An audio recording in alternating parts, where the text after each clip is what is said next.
Okay, how's everybody doing this evening? Of course, my name is Kent. The channel is EOS San Diego, and I make nightly videos about the EOS blockchain. Got to get out of my screen with this infinity screen. But anyway, I want to talk a little bit tonight about the market. And I want to talk about, let's go to CoinMarketCap to begin things here. Looks like roughly, where is EOS today? EOS is up 1.71%. And, it looks like a fairly good day. For something that's $2.52 to be up a 1.71% in one day is a pretty decent gain. A percent a day, pretty decent, considering that Warren Buffett, greatest stock investor of all time, gets 25% a year. To get 1% in one day, almost 2% in one day. It's not a bad day. We kind of lose track of how significant these gains are when they go up and down. And if you really want to see crazy stuff, go to the airdrops.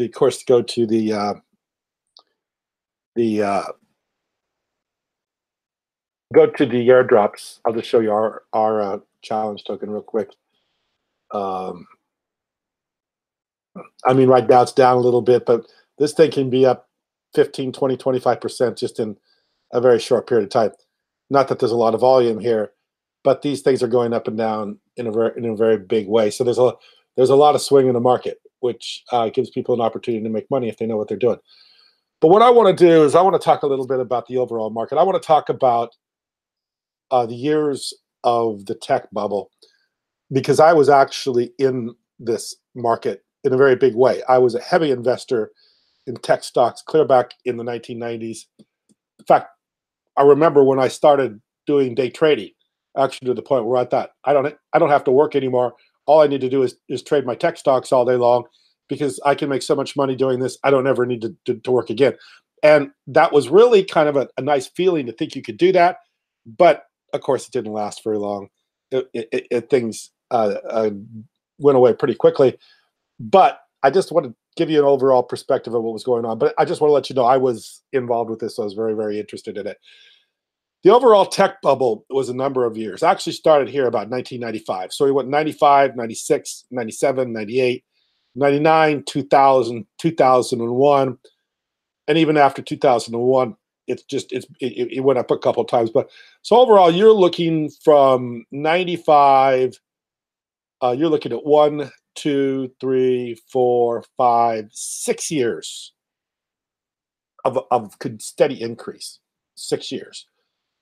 Keep in mind, 6 years of steady increase in a market that wasn't even close to the size of the cryptocurrency market. In terms of number of investors and in terms of who was involved. This is basically a United States phenomena.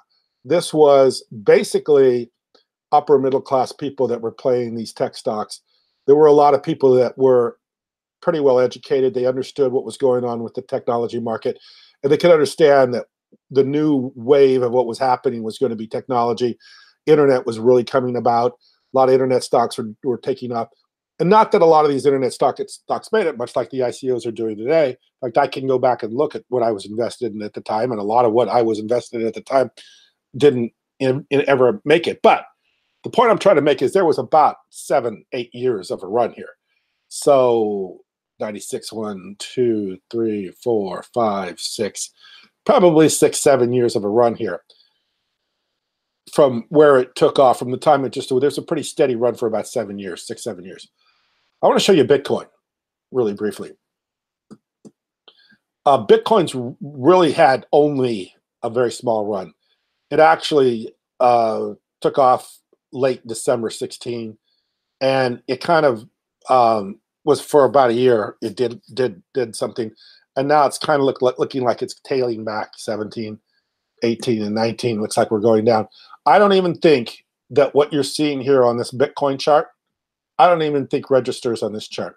I think what you're seeing right now with Bitcoin is probably right around these 1994, 1995s. So this big bump right here that you see, this big, what would you call it? This big mountaintop right here that you're taking a look at. that's somewhere in these little blips right here. That mountaintop is somewhere in here. It might even be like this place right here, around pre-1995. That's what you're looking at when you're looking at this right here. So if you stretch this market out, flattened it out, you'd probably be looking someplace right around here, 95, pre-95.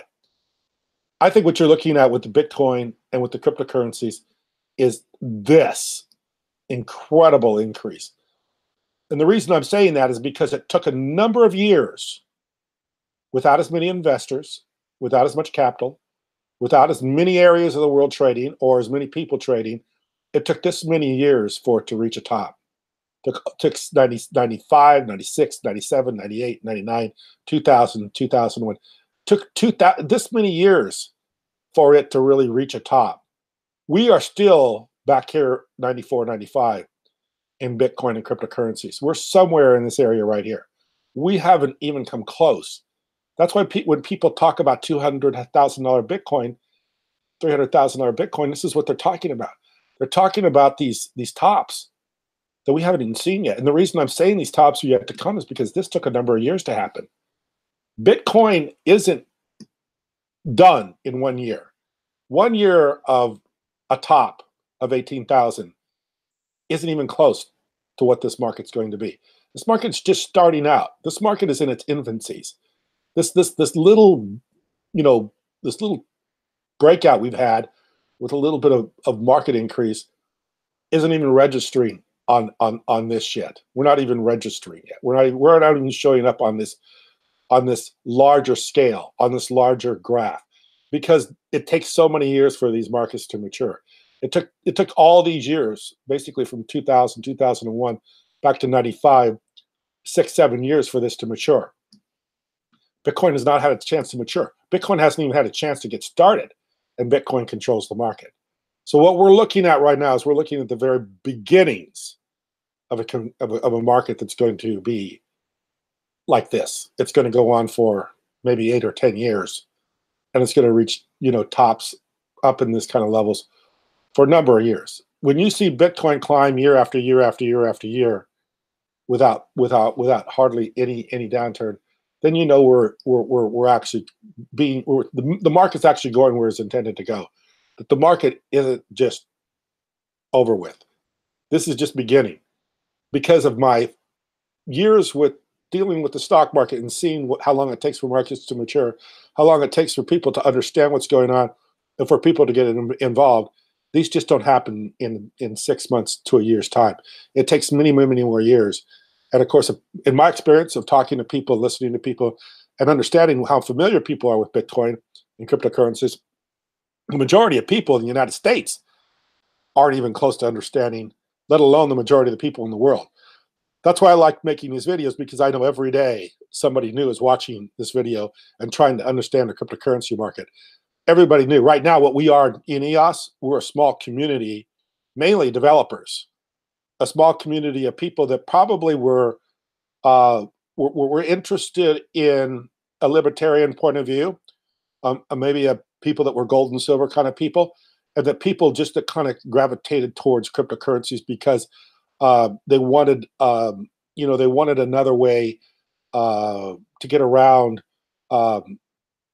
government currency, or currency that could be inflated, or currency that could be controlled and manipulated. They wanted another form of doing that.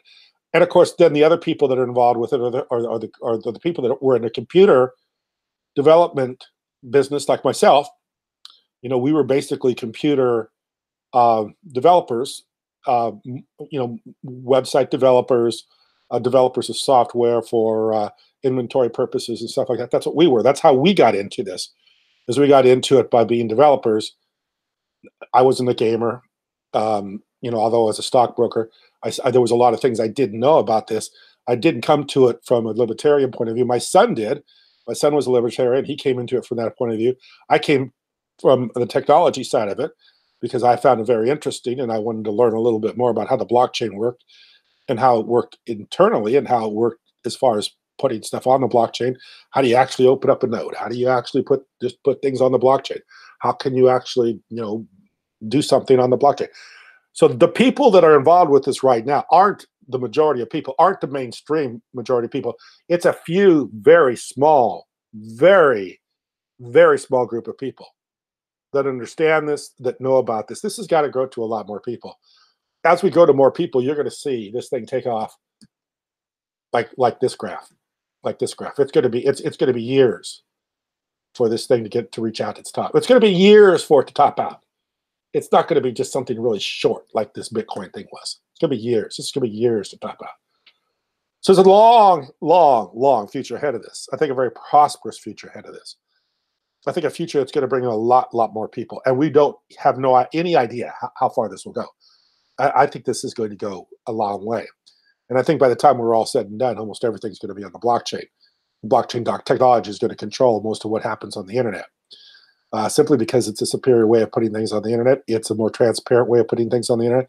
And it's a more open way of putting things on the internet. It's like holding everything in one little box versus letting everybody having their own box to hold things in. So why would you just have everything be held in one little centralized location rather than have everybody have access to that location, or have everybody have their own little location that has something on the internet where you have distributed ledgers, you have distributed database, you have a lot of people that have access to stuff, not just just a few people have control of this. So I think we have a bright future. We have a long future. And just try to compare it to what happened with the tech stocks. This will go on for a long, long time. And what we see now hasn't even registered on this still yet. So very quick video. Want to get this put this stuff out because I've been thinking about the market quite a bit lately. And plus we're getting close to 4 a.m. here on the West Coast. So my videos keep getting later and later. But very interesting stuff. And I enjoy looking at this kind of stuff. It's very interesting to me. So I appreciate you watching. Thank you very much. Good night.